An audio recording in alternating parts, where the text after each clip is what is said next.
حضرت عبد الرحمن بن ابی لیلہ رضی اللہ تعالیٰ عنہ کہتے ہیں کہ حضرت علی کرم اللہ وجہہ سردیوں میں ایک لنگی اور ایک چادر اوڑھ کر باہر نکلا کرتے تھے، اور یہ دونوں کپڑے پتلے ہوتے تھے، اور گرمیوں میں موٹے کپڑے اور ایسا جبہ پہن کر نکلا کرتے تھے جس میں روئی بھری ہوتی تھی۔ لوگوں نے مجھ سے کہا، آپ کے ابا جان رات کو حضرت علی رضی اللہ تعالی عنہ سے باتیں کرتے ہیں، آپ اپنے ابا جان سے کہیں کہ وہ حضرت علی رضی اللہ تعالی عنہ سے اس بارے میں پوچھیں۔ میں نے اپنے والد سے کہا، لوگوں نے امیر المومنین کا ایک کام دیکھا ہے جس سے وہ حیران ہیں۔ میرے والد نے کہا، وہ کیا؟ میں نے کہا، وہ سخت گرمی میں روئی والے جبہ اور موٹے کپڑوں میں باہر آتے ہیں اور انہیں گرمی کی کوئی پرواہ نہیں ہوتی، اور سخت سردی میں پتلے کپڑوں میں باہر آتے ہیں، نہ انہیں سردی کی کوئی پرواہ ہوتی ہے اور نہ وہ سردی سے بچنے کی کوشش کرتے ہیں۔ تو کیا آپ نے ان سے اس بارے میں کچھ سنا ہے؟ لوگوں نے مجھے کہا ہے کہ جب آپ رات کو ان سے باتیں کریں تو یہ بات بھی ان سے پوچھ لیں۔ چنانچہ جب رات کو میرے والد حضرت علی رضی اللہ تعالی عنہ کے پاس گئے تو ان سے کہا، اے امیر المومنین، لوگ آپ رضی اللہ تعالی عنہ سے ایک چیز کے بارے میں پوچھنا چاہتے ہیں۔ حضرت علی کرم اللہ وجہہ نے فرمایا، وہ کیا؟ میرے والد نے کہا، آپ رضی اللہ تعالی عنہ سخت گرمی میں روئی والا جبہ اور موٹے کپڑے پہن کر باہر آتے ہیں، اور سخت سردی میں دو پتلے کپڑے پہن کر باہر آتے ہیں، نہ آپ رضی اللہ تعالی عنہ کو سردی کی پرواہ ہوتی ہے اور نہ اس سے بچنے کی کوشش کرتے ہیں۔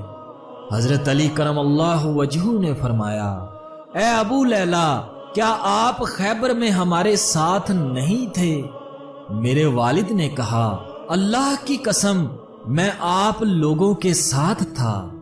حضرت علی کرم اللہ وجہہ نے فرمایا، حضور نبی مکرم صلی اللہ علیہ وآلہ وسلم نے پہلے حضرت ابو بکر صدیق رضی اللہ تعالی عنہ کو بھیجا، وہ لوگوں کو لے کر قلعہ پر حملہ آور ہوئے، لیکن قلعہ فتح نہ ہو سکا، واپس آ گئے۔ حضور پر نور صلی اللہ علیہ وآلہ وسلم نے پھر حضرت عمر فاروق رضی اللہ تعالی عنہ کو بھیجا، وہ لوگوں کو لے کر حملہ آور ہوئے لیکن قلعہ فتح نہ ہو سکا، وہ بھی واپس آ گئے۔ اس پر حضور نبی مکرم صلی اللہ علیہ وآلہ وسلم نے فرمایا، اب میں جھنڈا ایسے آدمی کو دوں گا جسے اللہ اور اس کے رسول سے بہت محبت ہے، اللہ اس کے ہاتھوں فتح نصیب فرمائے گا اور وہ بھگوڑا بھی نہیں ہے۔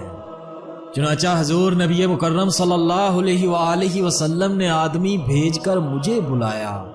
میں آقا علیہ الصلوۃ والسلام کی خدمت میں حاضر ہوا، میری آنکھ دکھ رہی تھی، مجھے کچھ بھی نظر نہیں آ رہا تھا۔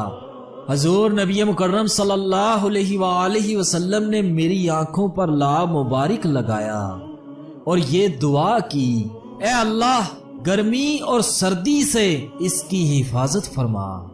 اس کے بعد مجھے نہ کبھی گرمی لگی اور نہ کبھی سردی۔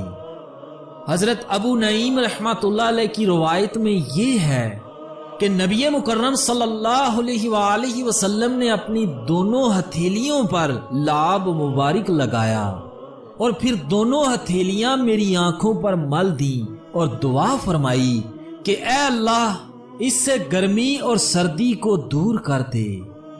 اس ذات کی قسم جس نے حضور نبی اکرم صلی اللہ علیہ وآلہ وسلم کو حق دے کر بھیجا ہے، اس کے بعد سے آج تک سردی اور گرمی نے مجھے کچھ تکلیف نہیں پہنچائی۔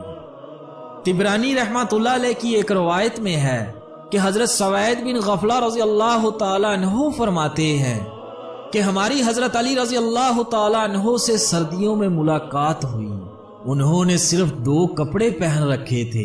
ہم نے ان سے کہا کہ آپ ہمارے علاقے سے دھوکہ نہ کھائیں، ہمارا علاقہ آپ رضی اللہ تعالی عنہ کے علاقہ جیسا نہیں ہے، یہاں سردی بہت زیادہ پڑتی ہے۔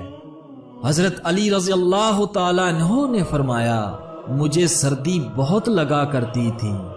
جب حضور اکرم صلی اللہ علیہ وآلہ وسلم مجھے خیبر بھیجنے لگے تو میں نے عرض کیا کہ میری آنکھیں دکھ رہی ہیں، تو آپ صلی اللہ علیہ وآلہ وسلم نے میری آنکھوں پر لعاب مبارک لگایا، اور اس کے بعد نہ مجھے کبھی گرمی لگی اور نہ کبھی سردی، اور نہ ہی کبھی میری آنکھیں دکھنے آئیں۔ سبحان اللہ۔